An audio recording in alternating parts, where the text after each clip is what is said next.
Alhamdulillah pagi ini kita dikumpulkan Allah Subhanahu wa taala di musola di pinggir pantai ini dalam kondisi sehat. Mudah-mudahan Allah Subhanahu wa taala senantiasa menjaga kesehatan kita semua, baik zahir maupun batin maupun juga pikiran, di tengah-tengah kondisi yang semakin jauh dari nalar.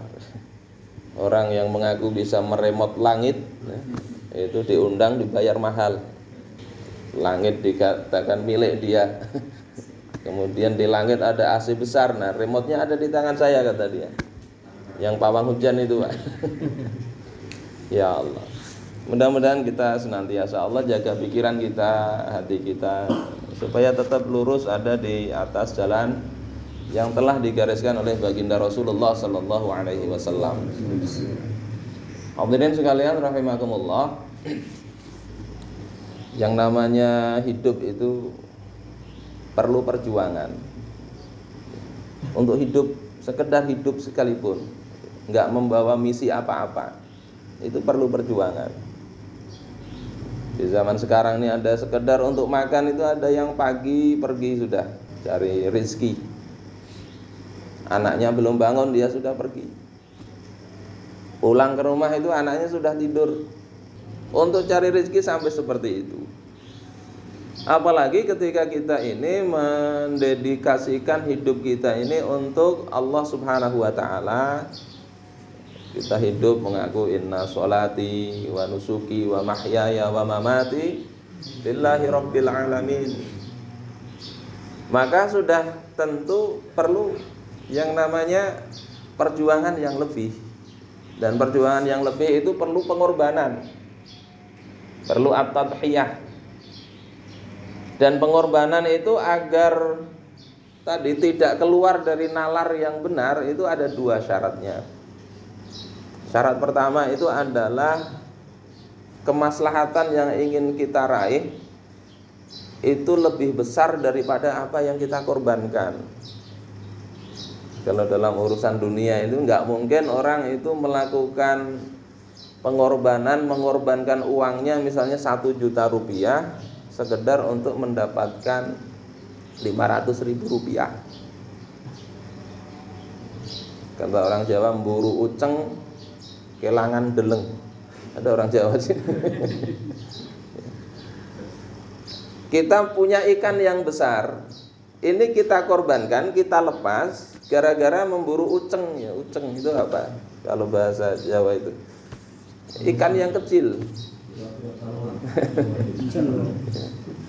Ingin menangkap 1 ekor saluang, 1 ekor apa itu? Ikan kakap merah yang besar kita buang. Enggak masuk akal pengorbanan seperti itu. Ini syarat pertama begitu, pengorbanan. Kita kalau ingin dapat sesuatu, kemaslahatan, kita korbankan sesuatu, kemaslahatannya harus lebih besar. Syarat kedua, pengorbanan itu bisa dikatakan benar itu kalau andai kita tidak mau berkorban, itu kemudorotannya yang kita tanggung lebih besar. Jadi orang berkorban itu kan dua aja, ingin dapat maslahat atau ingin terhindar dari bahaya. Andai kita diam saja, bahayanya itu lebih besar. Misalnya contoh yang paling real, orang mau menusuk dada kita nih. Bahaya. Kalau kita biarkan bahaya, pas arah jantung lagi. Terus kita mau mengelak sudah nggak sempat. Maka cara satu-satunya kan menangkis. Menangkisnya pakai apa? Kalau kita menangkisnya pakai dada juga, sebelah kiri misalnya, atau yang terkena kita tangkis dengan leher, maka itu bahayanya tidak kurang mudorotnya daripada tertusuknya dada kita. Menangkis ya dengan tangan. Karena tangan ini ketika hilang, ya, masih ada kesempatan hidup. Pengorbanan begitu juga. Nah, dalam pandangan Muslim, maslahat maupun madharat itu ukurannya sudah ada paling maksimal itu. Kemaslahatan paling besar itu didapatnya ridha Allah Subhanahu wa taala. Taat kepada Allah itu maslahat paling besar, nggak ada lagi maslahat selain itu. Diberi uang 1 triliun 2 triliun suruh untuk bermaksiat, maka uang 1-2 triliun itu nggak sebanding dengan maksiat yang dilakukan, nggak sebanding. Apalagi cuma dapat 1 juta 2 juta, 1 miliar 2 miliar, dapat tanah 1 hektar 2 hektar, akhirnya bermaksiat pada Allah.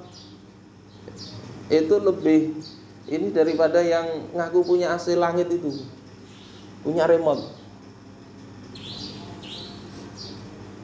Kemaslahatan yang ingin diraih tidak sebanding dengan apa yang dikorbankan, yakni ketaatan kepada Allah. Jadi kalau bicara maslahat, yang paling maslahat itu taat kepada Allah Ta'ala, dapat ridhonya Allah Ta'ala. Yang kedua, kalau bicara mudarat, yang paling mudarat itu adalah ketika kita maksiat, kemurkaan Allah Ta'ala. Nah, pemahaman inilah yang difahami, tertancap dalam benak para sahabat, sehingga mereka itu full. Ketika mereka sudah mengenal Rasulullah, mereka berislam, mereka siap mengorbankan apa saja. Ada yang punya kekuasaan kayak Sa'ad bin Mu'adz radhiyallahu ta'ala an, yang ketika wafat itu kata Rasulullah sampai arsy itu bergoncang karena wafatnya Sa'ad bin Mu'adz. Belum wafat saja Rasulullah, kalau itu Sa'ad bin Ubadah ya wafat, itu belum wafat Rasulullah menangis. Coba kita ini mengaku mencintai Rasulullah, kira-kira Rasulullah sedih nggak kalau kita ini kena bencana? Ini dicintai oleh Rasulullah Sallallahu Alaihi Wasallam. Kenapa Sa'ad bin Mu'adz bisa seperti itu? Beliau ini penguasa, tokoh di Bani Abdul Ashhal, salah satu suku di Madinah. Ketika masuk Islam, beliau katakan kepada kaumnya, ya Bani Abdul Ashhal, wahai Bani Abdul Ashhal, kaifa ta'lamuna amri fikum, bagaimana yang kalian ketahui tentang kepemimpinanku di tengah-tengah kalian? Maka jawab kaumnya itu, engkau ini adalah pemimpin kami yang paling amanah, paling afdol pendapatnya. Jadi pemimpin teladan, nggak ada kelangkaan minyak goreng di sana. Maka apa kata Sa'ad bin Mu'adz? Beliau katakan, fa inna kalama rijalikum wa nisaikum alayya haram hatta tu'minu billahi wa rasulih. Perkataan lelaki dan kalian di antara kalian semua itu tidak pantas bagiku hingga kalian itu semua beriman kepada Allah dan Rasulnya. Ngomong begitu. Kita ini kadang ketika tahu ini benar, kita punya jamaah, kadang yang kita pikirkan, kalau jamaah ini tahu saya ini seperti ini, mereka mau nggak dengan saya? Berapa banyak para ustadz itu kehilangan jamaahnya. Ada juga yang begitu. Wah, ini ngomong-ngomong radikal, di framing radikal, hilang jamaah. Tapi Allah Subhanahu wa taala insya Allah Maha mengatur. Hilang jamaah, muncul jamaah yang lain. Dan tidak selalu begitu, ada aja yang masih tambah banyak, ada juga. Karena urusan itu urusan Allah Ta'ala. Ada seperti Abdullah bin Salam. Ketika masuk Islam, kaumnya yang awalnya memuji-mujinya justru kemudian menghinakan dia. Tapi Sa'ad bin Mu'adz ketika dia masuk Islam, tegas beliau, umatnya ini didakwahinya juga. Maka sore hari itu seluruh orang-orang Bani Abdul Ashhal itu sudah semuanya masuk Islam. Ada kayak model Heraklius, ketika disurati Nabi, sadar dia bahwasanya Nabi Muhammad itu betul. Minta pendapat para bawahan, padahal dia kaisar. Bawahannya menunjukkan nggak senang. Akhirnya dia nggak jadi. Jadi ada tipe-tipe begitu. Kenapa bisa Sa'ad bin Mu'adz begitu? Beliau ketika masuk Islam itu sudah menjadikan maslahat dan madharat terbesarnya itu sesuai dengan ketentuan Allah Subhanahu wa taala. Beliau berjuang berulang kali sehingga wafat itu salah satunya karena bekas luka di dalam berjihad itu yang kambuh. Sa'ad bin Mu'adz. Para ustaz sekalian rahimakumullah, tuan guru yang ulun muliakan, apakah dengan berkorban begitu kehidupan kita jadi sulit? Ini kadang kita nggak kuat Ustaz. Ini hidup kita jadi sulit nanti. Coba pian lihat nih. Ini Ustaz Wahyudi ini sudah berapa tahun nih? Mulai tahun berapa nih adik angkatan ulun? 97 ya rasanya ya. Oh 99. Sampai sekarang berapa tahun? Kayaknya tambah tinggi, tambah gemuk juga. Susah mananya. Ya. Menyampaikan ide ini susah mananya coba? Problemnya problem hidup bertambah berat badannya. Dan kita merasakan justru yang sulit-sulit itu di awal. Awal-awal dakwah itu nggak punya motor, kita kesana kemari naik sepeda pancal. Sekarang kesini dipakai itu Innova, walaupun Innova orang. Tidur di sini, dulu tidur itu di masjid aja, masjid. Kenyamukan ya kenyamukan. Bahkan kita tidur pernah di ini dekat kandang ayam, karena tahun berapa itu 2000-an itu kita ke daerah, ya ada dakwah di sana, daerah rantau itu. Nah di situ ada peternakan ayam sebelahnya, anak SMK di situ yang ngelola kandang ayam itu yang ngaji, kita datangi. Naiknya pakai legenda kalau nggak pakai Avanza atau Innova. Ada di dalam surah Ad-Dukhan itu Allah katakan la yadzuquna fihal mauta illal mautatal ula. Mereka itu tidaklah merasakan kematian di surga itu kecuali kematian yang pertama. Saya membaca ayat ini juga bingung juga. Di surga nggak merasakan kematian kecuali kematian yang pertama. Kalau dibalik logikanya itu kan berarti di surga itu merasakan kematian. Iyalah. Berarti di surga itu merasakan kematian. Ini yang muskil. Kalau dapat ayat seperti itu paling mudah lihat di tafsir. Bagaimana para ulama ahli tafsir menafsirkan hal tersebut. Tadi pagi sambil nyari-nyari dapat tafsirnya ini. Sampai nggak bisa melihat, nggak pakai kacamata. Sudah tua. Ada di dalam tafsir Ar-Razi. Nggak ada Hasyimnya ya Ar-Razi. Juga di tafsirnya Imam Syekh Az-Zuhaili. Bahwasanya para ahli tahqiq ketika menafsirkan ayat itu, mereka katakan annal jannata haqiqatuha ibtihajun nafs wa farhuha. Sesungguhnya surga itu hakikatnya itu adalah adanya ibtihajun nafs, kesenangan jiwa. Jadi hidup dimanapun kalau Allah beri kesenangan jiwa, ya senang. Hidup bagaimanapun kalau Allah beri kesempitan, walaupun tidurnya nyaman, ber-AC, rasa panas saja. Dengar azan tambah panas. Jadi masalahnya Allah kasih kesenangan atau enggak? Jadi surga itu kata para ahli tahqiq intinya adalah adanya kesenangan jiwa wa farhuha, adanya kegembiraan bi ma'rifatillahi ta'ala. Dengan apa kegembiraan dan kesenangan itu? Dengan ma'rifat kepada Allah Ta'ala, wa bi ta'atih, dengan gembira mentaati Allah Ta'ala, wa mahabbati, dan mencintai Allah Ta'ala.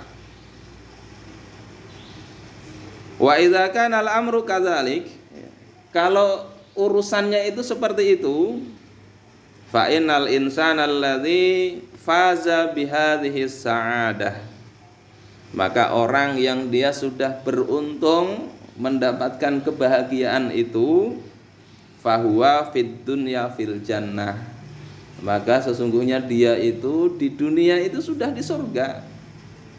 Makanya illal mautatal ula, kecuali kematian yang pertama, itu maksudnya kematian di dunia. Kenapa disebut itu surga? Karena di dunia dia sudah mendapatkan ini, kenikmatan ini. Hidup itu kesenangannya ya taat, sebagaimana Rasulullah SAW yang dijadikan dari perkara dunia kalian yang disenangi itu kan wangi-wangian dan wanita. Wah, cocok ini Ustaz, wanitanya yang cocok. Padahal kalau kita lihat penjelasan para ahli hadis itu bukan senang wanita itu maksudnya senang kenikmatannya, itu bukan. Nanti lihat sendirilah itu. Jadi bukan itu.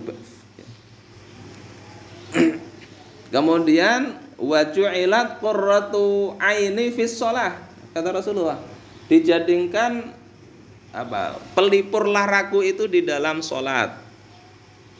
Kesenangan beliau itu sholat. Makanya sholat bisa sampai kaki beliau bengkak karena kelamaan. Kalau kita yang sampai bengkak kadang mata karena kelamaan tidur. Ya, sibuk apa Ustaz? Sibuk apa tidur? Ya, sahur tidur aja. Ya. Kesenangan. Wa fil akhirati aidan fil jannah. Begitu juga di surga akan mendapatkan, atau di akhirat juga di dalam surga. Jadi yang makna dapat kematian enggak merasakan kecuali kematian pertama itu maksudnya di dunia pun sudah disebut Allah sebagai surga. Makanya ketika bicara Rabbana atina fid dunya hasanah, ya Allah berikan kepada kami kehidupan yang baik di dunia. Kehidupan yang baik itu tidak mesti istrinya banyak, mobilnya bagus, ya, hartanya melimpah, tidak begitu. Tapi begitu Allah berikan di dalam diri kita ini, kesenangan kita ini adalah untuk taat, untuk dakwah, untuk memperjuangkan risalah Allah Subhanahu wa taala. Bersyukur itu perlu disyukuri. Perlu disyukuri. Ada cerita di dalam kitab Al-Uqala Al-Majanin.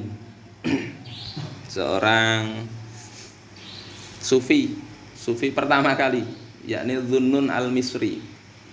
Cerita beliau itu di daerah Syam situ ya. Lewat ini sebuah gunung, dapat gua. Masuk ke situ kok ada kakek-kakek. Kakek-kakek. Ini kadang kita ini yang kita khawatirkan kan, kehidupan dunia kita ketika membawa ide ini jadi berat. Padahal berat enggaknya itu Allah tadi. Allah berikan enggak kesenangan kita di situ. Yang kedua, kita khawatir dijauhi masyarakat. Nah ini Dhunnun ini ketemu ada orang tua di dalam goa itu sholat terus. Beliau masuk ke situ, sholat lagi. Sampai ketika selesai rakaatnya, beliau ucapkan salam, dijawab salamnya. Setelah dijawab salamnya, sholat lagi.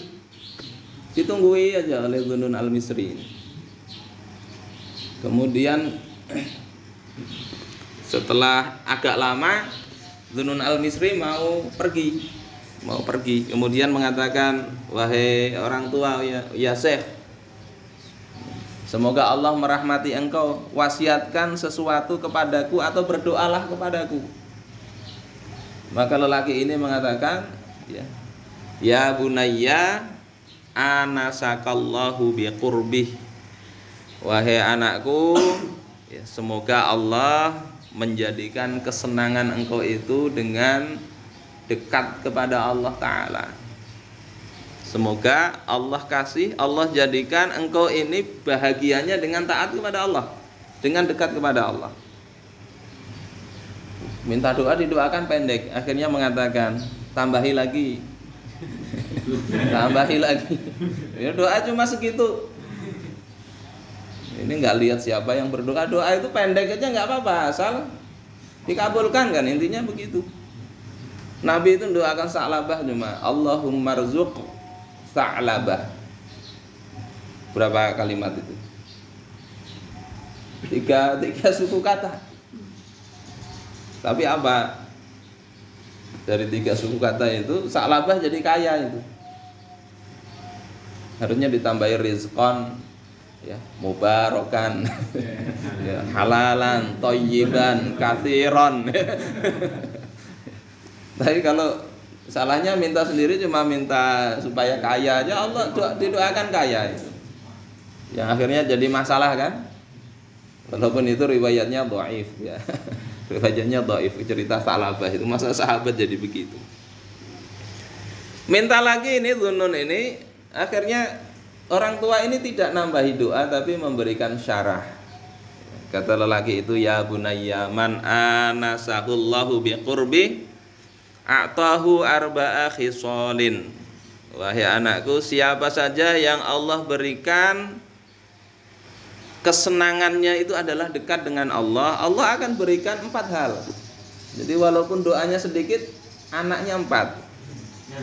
Yang pertama, izzan min ghairi ashirah. Allah berikan kemuliaan walaupun tanpa kerabat.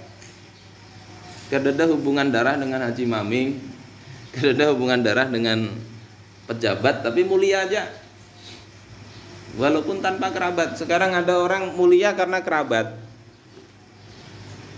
Anaknya tuan guru ini ya, nyatanya nyamannya. Ada yang ngaku Habib palsu. Kalau di sini Habib asli insya Allah. Karena berharap dengan kerabat itu mulia. Tapi ketika dia itu kesenangannya adalah dengan taat kepada Allah, dekat kepada Allah, Allah kasih kemuliaan itu walaupun nggak ada jalur nasab kemana-mana. Yang kedua, wa ilman min ghairi talab. Ilmu tanpa mencari. Oh ini ngalih ini. Kada kawa diamalkan ini. Ilmu tanpa mencari. Tapi kalau kita mau syarah itu kan ini ya, laisal ilm bi kasratir riwayah. Ilmu itu kan hakikatnya bukan banyaknya dia meriwayatkan, bukan banyaknya sanad. Walakinnal ilm al khasyah, tetapi ilmu itu hakikatnya kan khasyah itu. Allah kasih berapa banyak riwayat, berapa banyak sanad, enggak ada rasa khasyah kepada Allah, enggak berilmu itu. Nah, kita pakai ke situ aja lah. Kalau kada usah mencari karena ngalih pulang. Wa ghinan min ghairi mal. Yang ketiga, Allah kasih kekayaan walaupun tanpa harta. Namal ghina nafs. Sesungguhnya kaya itu adalah kaya jiwa itu loh. Berapa banyak orang yang kekayaannya banyak tapi nggak pernah merasa kaya, dia miskin terus. Sudah kaya masih suap itu 100.000, 200.000 dipotongnya coba. Beasiswa anak-anak ya 40.000 dipotong jadi 37.500.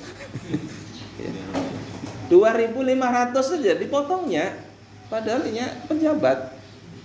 Ada kayak gitu. Itu kan miskin. Kurang.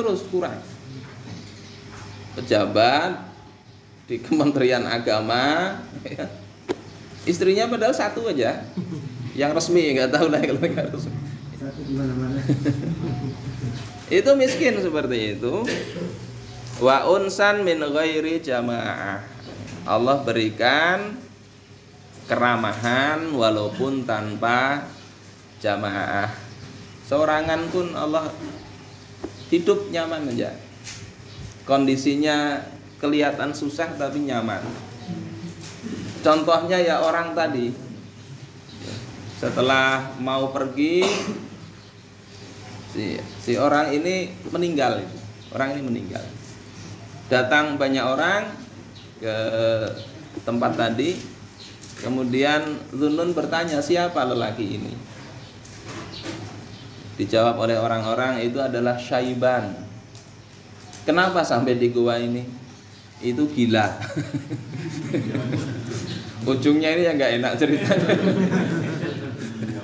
Nasihatnya bagus, doanya bagus, ternyata gila. Jadi bayangkanlah orang gila aja bahagia aja, Pak. Makanya judul kitabnya itu Al-Uqala Al-Majanin. Orang gila yang jenius. Orang gila jenius. Itu yang pantas disebut wali itu, yaitu. Ini sholat terus. Nah, sekarang wali ada yang nggak usah sholat. Nggak usah sholat, gimana? Para ustaz sekalian rahimakumullah, ini tentang tadi ya, pengorbanan. Jangan khawatir Allah jadikan susah. Kalau yang kita unting itu materi, mungkin betul kita akan merasa kesulitan. Tapi ketika memang Allah jadikan kesenangan kita pada dakwah, pada perjuangan ini, insya Allah ya, walaupun berat masalah kita, Allah kasih jalan keluar. Nah, tinggal sekarang ini apa yang kita korbankan? Apa yang kita korbankan? Modal manusia itu kan sebetulnya umurnya. Imam Ar-Razi ketika menafsiri wal 'asr innal insana lafi khusr, demi masa manusia itu berada, ya sungguh berada dalam kerugian. Beliau katakan modal manusia itu ya umurnya itu. Sehingga ketika tiap hari umur berkurang, berarti ibarat bisnis, ketika modal itu tiap hari berkurang, apa sebutannya? Rugi. Rugi. Jadi kita ini rugi semua. Makanya kata Allah, manusia itu semua rugi. Supaya nggak rugi, maka sesuatu yang modal kita ini supaya tidak rugi harus mendapatkan yang lebih besar. Yang lebih besar itu disebut ya beriman, beramal soleh, dan dakwah tadi, tawasau bil haq, tawasau bis sabr. Jadi harusnya ayat yang kecil itu bisa membuat atau mengarahkan kehidupan kita, bahwasanya inilah arah hidup kita itu. Hidup seorang muslim yang tidak akan pernah merugi. Dan di antara dakwah itu kita melihat akar dari masalah yang ada sekarang ini kan kita tahu. Kata guru sekumpul itu ya karena tidak diterapkannya hukum-hukum Allah Ta'ala. Pangkal problemanya di situ. Sehingga kalau kita mau betul-betul dakwah dan itu hal yang besar, kembalikan itu hukum Allah Ta'ala di dalam kehidupan. Aktivitas ke situ itu aktivitas takarrub kepada Allah. Itu harus kita sadari betul. Walaupun panitia mungkin ada yang ngaduk kopi, nyurung ini, semuanya dikaitkan dengan itu, insya Allah itu termasuk dalam bagian dakwah ke sana. Kunci. Oh, di luar. Dan itu sesuatu yang besar memang, sesuatu yang besar. Kata Imam Ibnu Hajar Al-Haytami, ya, bal ja'aluhu ahammal wajibat. Bahkan para sahabat itu menjadikan kembalinya khilafah itu adalah kewajiban terbesar. Atau sebagian ulama yang lain min ahamil wajibat, di antara kewajiban-kewajiban terpenting. Di dalam hadis dikatakan kalau kewajiban itu tidak terlaksanakan, ujung-ujungnya sholat pun juga susah. Yang dalam hadis la tunqadanna ural Islam urwah. Tali Islam itu akan terlepas, rusak satu tali demi satu tali. Setiap tali itu lepas, manusia akan berpegang kepada yang lain, tidak berpikir untuk mengembalikannya. Kata Rasulullah, wa awwaluhunna naqdan al-hukm, Yang pertama rusak dari Islam itu adalah al-hukm. Pemerintahan, hukum. Hukum Islam hilang satu-satu. Wa akhiruhunna as-shalah. Yang terakhir itu sholat. Artinya apa? Di sini ada isyarat bahwasanya rusaknya sistem itu akan merembet kemana-mana sampai akhirnya sholat pun juga susah. Sholat pun nggak bisa tegak sekarang ini. Siapa yang bisa ngukum orang nggak sholat? Beda dengan Islam, itu lihat hukum fikih bagaimana hukum tarikus sholat. Jangankan sholat itu, yang lain-lain juga banyak hilang. Jadi ini yang jadi perkara yang harusnya dari simpul problem yang apapun aktivitas kita itu kita niatkan ke sana. Baik yang terkait langsung kita berbicara, yang tidak langsung tadi ada yang nyupir ke sini. Itu sopir yang apa? Ada perannya, ada andilnya. Sebagaimana juga dalam jihad, dalam perjuangan itu para sahabat tidak semuanya itu mahir berperang, enggak. Di dalam perang Qadisiyah itu bahkan Abdullah bin Umi Maktum yang buta ikut melihat musuh itu banyak orang-orang Persia, kaum muslimin ini kurang orang. Abdullah bin Umi Maktum mengajukan diri. Pada masa Rasulullah ditolak itu kan, orang buta dikasih uzur nggak usah ikut perang, ngerepotin aja. Tapi semangatnya ingin supaya ikut terlibat itu mengalahkan uzurnya, sehingga tetap meminta. Sehingga kata sahabat, aku melihat Abdullah bin Umi Maktum membawa royak pada perang Qadisiyah. Kata Abdullah bin Umi Maktum, tempatkan aku di tengah-tengah. Supaya apa? Ikut itu menambahi jumlah kaum muslimin. Bebanyak juga. Musuhnya banyak benar. Kalau umat Islam itu kelihatan seekong dua ekong, ditertawakan musuh. Akhirnya buta pun beliau ikut. Rasulullah SAW usia 12 tahun itu sebelum jadi nabi itu sudah terlibat dalam itu, ikut dalam perang Fijar kalau nggak salah. Walaupun tugasnya masih di logistik, ya, menyiapkan anak panah, mengumpulkan yang tersebar begitu. Semuanya sama, bernilai di hadapan Allah Subhanahu wa taala. Para ustaz sekalian yang dimuliakan Allah Subhanahu wa taala, di bagian akhir ini saya ingin sampaikan salah satu syairnya Al-Mutanabbi. Al-Mutanabbi ini artinya bukan orang mengaku nabi, bukan ya. Tapi ini seorang ahli syair. Beliau katakan, ala qadri ahlil azmi ta'til azaim. Kemauan itu datang sesuai dengan kadar tekad seseorang. Jadi kalau ada tekad, ada tuh, bisa dia mengorbankan sesuatu, bisa. Wa ta'ti ala qadril kirami al makarim. Kemuliaan itu juga akan datang sesuai dengan kadar kebaikan seseorang. Semakin baik, insya Allah semakin mulia. Semakin baik begitu. Semakin menentang aturan-aturan Allah, menentang Islam, Allah hinakan. Allah hinakan. Perhatikan ya itu. Siapa saja yang menentang dakwah, menentang aturan Islam, lihat itu beritanya, banyak Allah hinakan.